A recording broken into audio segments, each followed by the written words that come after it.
Mangisuke emakhaya ke ngithola ukuthi bengine problem ne. Bengine problem yokuthi bengihlushwa amaphupho. Nokuthi lapha ekhaya babantu abakhoza amadlozi. Nje mina ngumuntu ongathi amadlozi ngiphumile kuona ngosi. Ngaphupha kumnyama. Yena ngafika ngamxoxela ukuthi hey yazi ngiphuphe kanje nakanje kungathi abantu la South Africa bazolayita amakhandlela uzovele kube mnyama njengathi uNkulunkulu udiniwe. Yena wayithatha wayenze yakhe wayeseyoyikhuluma ebantwini kanti mina mfowethu into mangiyibonisiwe ngiyiphuphile angivele ngithi ngisuka nje ngibe ngiyithatha ngiyithatha nje njalo into uma uyiphuphile angeke ngibe kanje. uJoseph ngesikhathi ngifuna manje uyibona indaba amaphupho. uJoseph ngesikhathi iphupho lizomtshela ukuthi wena ekhambeni kwesikhathi uzoba yiking because uJoseph wahamba waba yiking. Waphupha enabafowabo besensimini. Then begawula inca. Bathe lezi nca masebezigawulile sezinkulu zingaka. Emi phambi kwabafowabo base belinde yena kahle basebeqedile because wayemfanyana yena wayenza kancane. Uthe sephambi kwabo because abafowabo babe u7 yena wayewes 8. Uthe seme phambi kwabafowabo le yakhe angazi ngizoyibiza ngesizulu inyanda sibiza lenyanda ugawulinci. Okay. Le yakhe inyanda yama lezabo brother wakhe zonke zawa.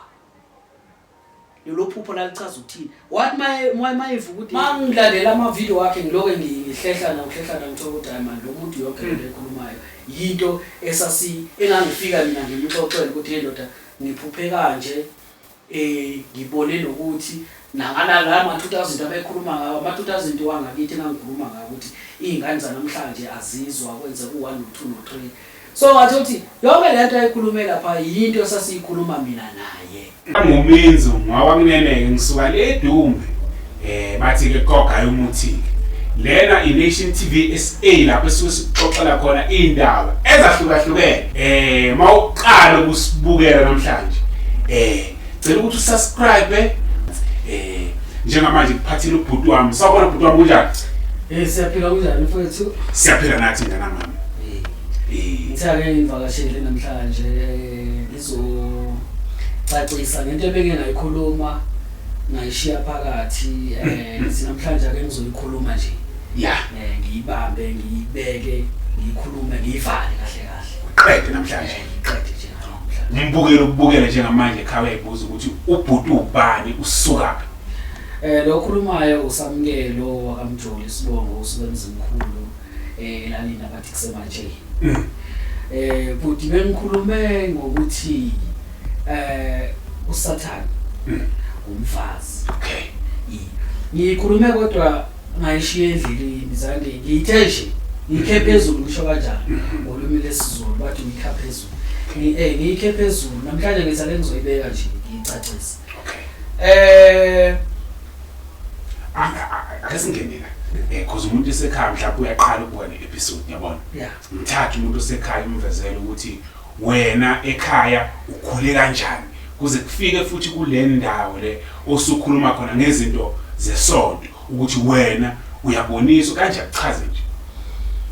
Ngikhule ekhaya sonto eMaromini. Kunesonto lapha ekhaya elinabelungu liphethwa abelungu. Okay. Bathi seMaromini idala. Ifike namselikhona nabo ubaba nomama nabafike nalo selikhona. Yeah. Sonto nje libona ukuthi likhwe ngamatshe ukuthi sonto lakudala. Uma uyingane ke ukhula ubelieve yonke into etshelwa abazali. Yeah. Sitshelwa ukuthi simasela lapha esontweni siyakuNkulunkulu. Mangifika nami ngena kulela sonto ngafika ngathola izithombe yazi mongena emaromini egcwele izithombe isonto lonke. Lapha njengoba ngihleli iface umfundisi ebhekeni naso nesithombe esikhulu lapha ngemuva. Okay. Sa Jesus. Ya uNkulunkulu akhona abasifezela yena. Sakhula ke sazi ukuthi ke uma uyingane ungajenwanga kuthiwa wasifela siyabona lapha evezile imbobo lesandla. So uma uyingane yathi unokuvela ukuthi kushuthi uye la. kusho ukuthi umhlophe Jesu wasifela.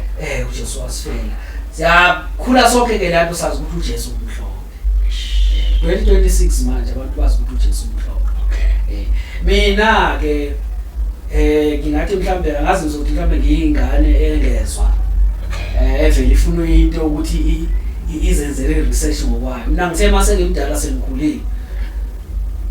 Ngayibheka lento ngayithola ukuthi mina into engayi-understand la. Kuthiwa uJesu umhlophe. Kodwa manje siyababona belungu ngapha sababona belungu ukuthi abasithandi. Kanjani ngoba kuthiwa uJesu uthanda wonke umuntu. Kodwa manje umuntu uyabheka belungu abasithandi. So mangizenze le yami research ngathola ukuthi uJesu akusumuntu wayengawena umuntu omhlophe, wayemuntu omnyama.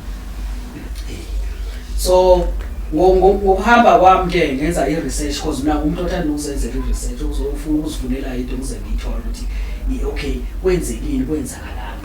Ngayithola ukuthi okay abelungu baye bafike badlala ngathi bathatha i-history yethu bayisa upside down bathatha bazifocela lapha bayenze yabo.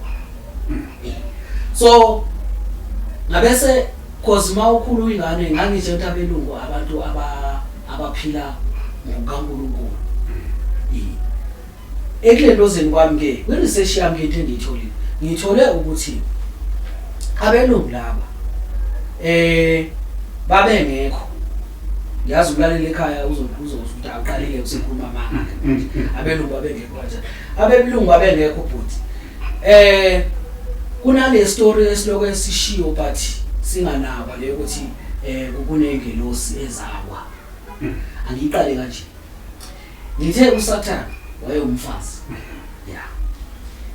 Yeah. Lapha ezulwini uSathane vele wayewumfazi. uSathane imali lento okusibonisa makuthiwa sibonisa uSathane sibonisa into ebovu enomsila enamaphondo. uSathane akekho nje. uSathane muhle. Angel enhle muhle. But yena ngiyazi ukuthi uye nale ngelo sawanazo abatshena nabantu abasiphethe ukuthi ingasivezi nje masinjalo. Siveze nje. Uyazi noma kuthiwa kuveza into yedemon, kuveza izilwane, iyamademon awekho njalo. Okay. Uthe makaxoshwa. Okay. Before axoshwe because uwazi abaxoshwe kwakuthini. uNkulunkulu waqale wenza ingelosi. Wenza namademon ke hayi ukuthi ayena wona ayivelela emhlabeni. Madala kunathi. Ingelosi zimhlophe asifani nathi. Zazi ezulwini zonke. Uthe uNkulunkulu wadala thina leskin lesi simnyama. After sedale thina ingelosi wasezitshela ukuthi ke laba yabantu bami. Bazabona nazo ukuthi okay uyabathanda laba bantu and thina kulaba bantu samanga ngisheshise legama lesilungu because uyazi igama lesizulu uma ufuna izinto liyenza ibe ngaka ibize legama nje le-English. Zona zathothi zama servant ziyathunywa ukuthi uNkulunkulu uyazithuma ukuthi ngicela niye lapha emhlabeni nenze 1 no 2. Zathola ukuthi okay abantu abathandwa kakhulu yithi. Zona futhi azinayo free will njenganathi.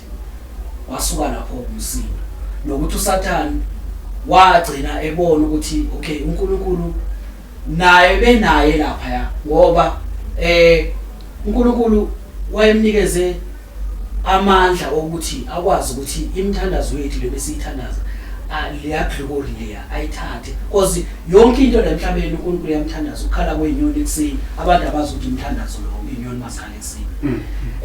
Then uSathane wathola ukuthi yonke lento iyamkwatisa nama angels ayekho ukuthi udale lezinto because kuwo zizinto afanele futhi ukuthi athi zizinto.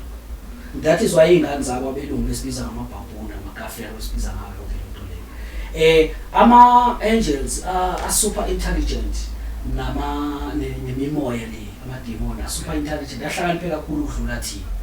Madala ayekhona thina sakabe bikho.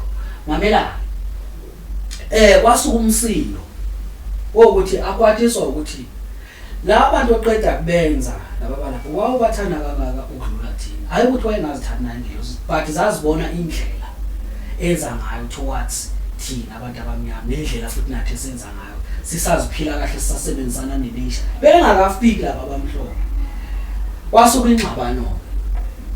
Uthe uNkulunkulu emakamxosha uSathane, inkinga yakhe wayemphe ama-powers wokuthi makacula makahlabelela, wayemphe i-voice.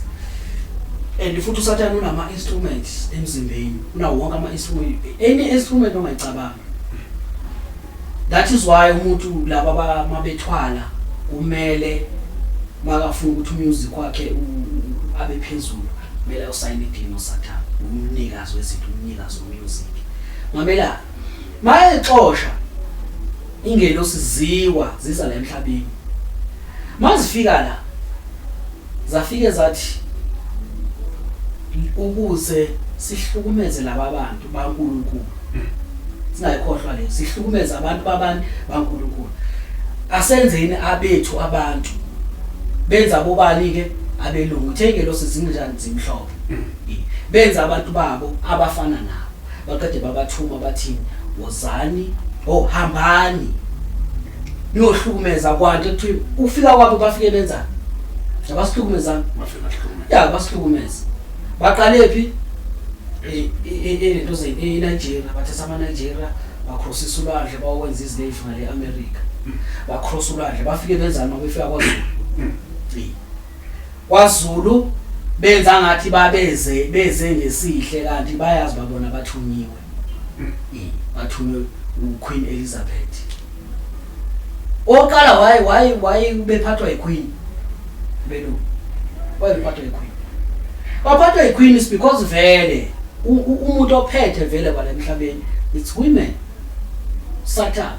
That is why namanje kwenziwa lento enziwayo ukuthi we are empowering women. Bathini lababiza ngesilungu gender based violence, women what yonke into nje iphakamisa abantu besifazane, thina amadoda sesicelelwa phansi. Okay, asiyeke ke le. Ngifuna singenele ukuthi uNkulunkulu ushadana kanjani noSathane nomuntu wesimanga, ngoba abantu abaningi bazi ukuthi uNkulunkulu bengenayo umfazi.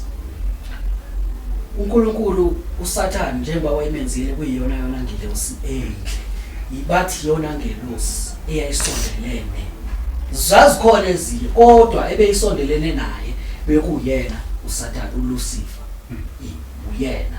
So ingakho mina ngithi usho ukuthi kwakuyena mlingani wakhe uyongixolela uma ngabe uNkulunkulu mhlambe ngikhuluma ngendlela engayiyona, kodwa why makafika la ahlukumeza izingane zaNkulunkulu thina, because sicinazeleke kangaka nje is because of yena.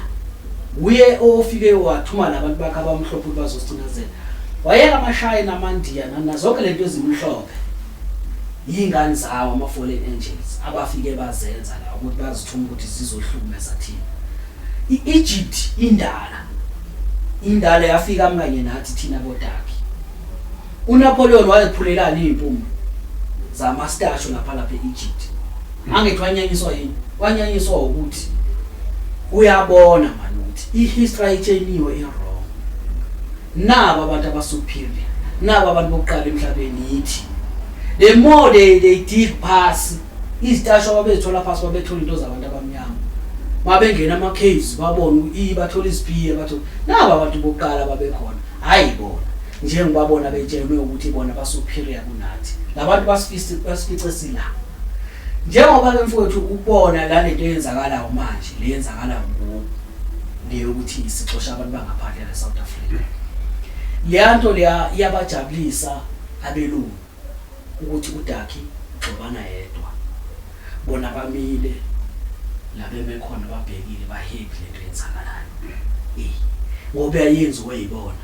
Phela bheka mfethu labantu bafike besilimela siziphilela kahle bengekho, phela hayi ukuthi namhlanje sesidepende kuyo yonke lento esesikuyo, le mali esigijimisana le moto nogesi. Bafike la abantu siziphilela kamnandi right, kungekho umuntu ophuka because bekulinya kutshalwa kudliwa. Bafika bona basikhipha kule nto uNkulunkulu siphile ngayo, basifaka kule system yabo.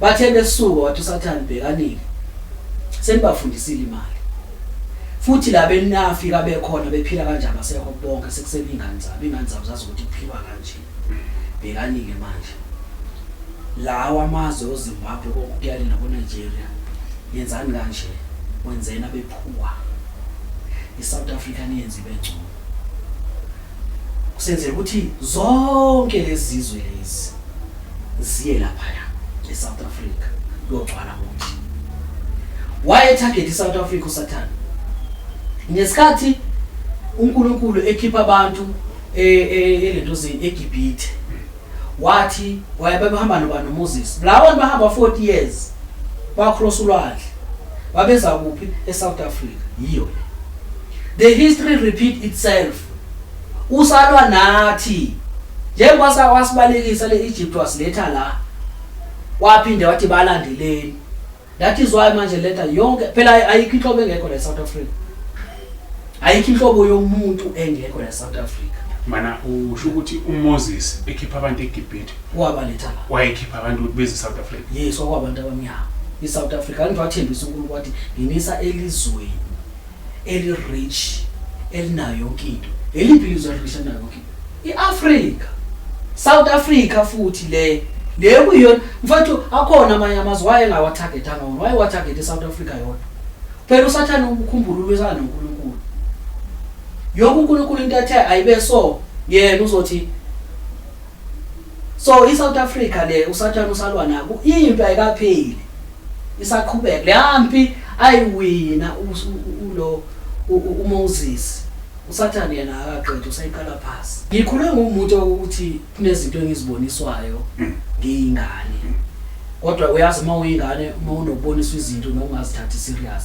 khale izinto ngizithatha serious manje sekemdala amaphupho wakhona bengingawathathi serious because bengisaseyingane kanye ngadiscover manje ukuthi abekhuluma lamaphupho just mina bengawa understand ukuthi achaza ukuthini mangisuka emakhaya ke ngithola ukuthi bengine problem yokuthi bengihlushwa amaphupho lokuthi lapha ekhaya abantu abakhoza amadlozi nje mina ngumuntu ongathi amadlozi ngiphumile kona because abengayizi lento engiyifuna ngiyibeka kanjalo abeka ngisebenzile mangifika la eGoli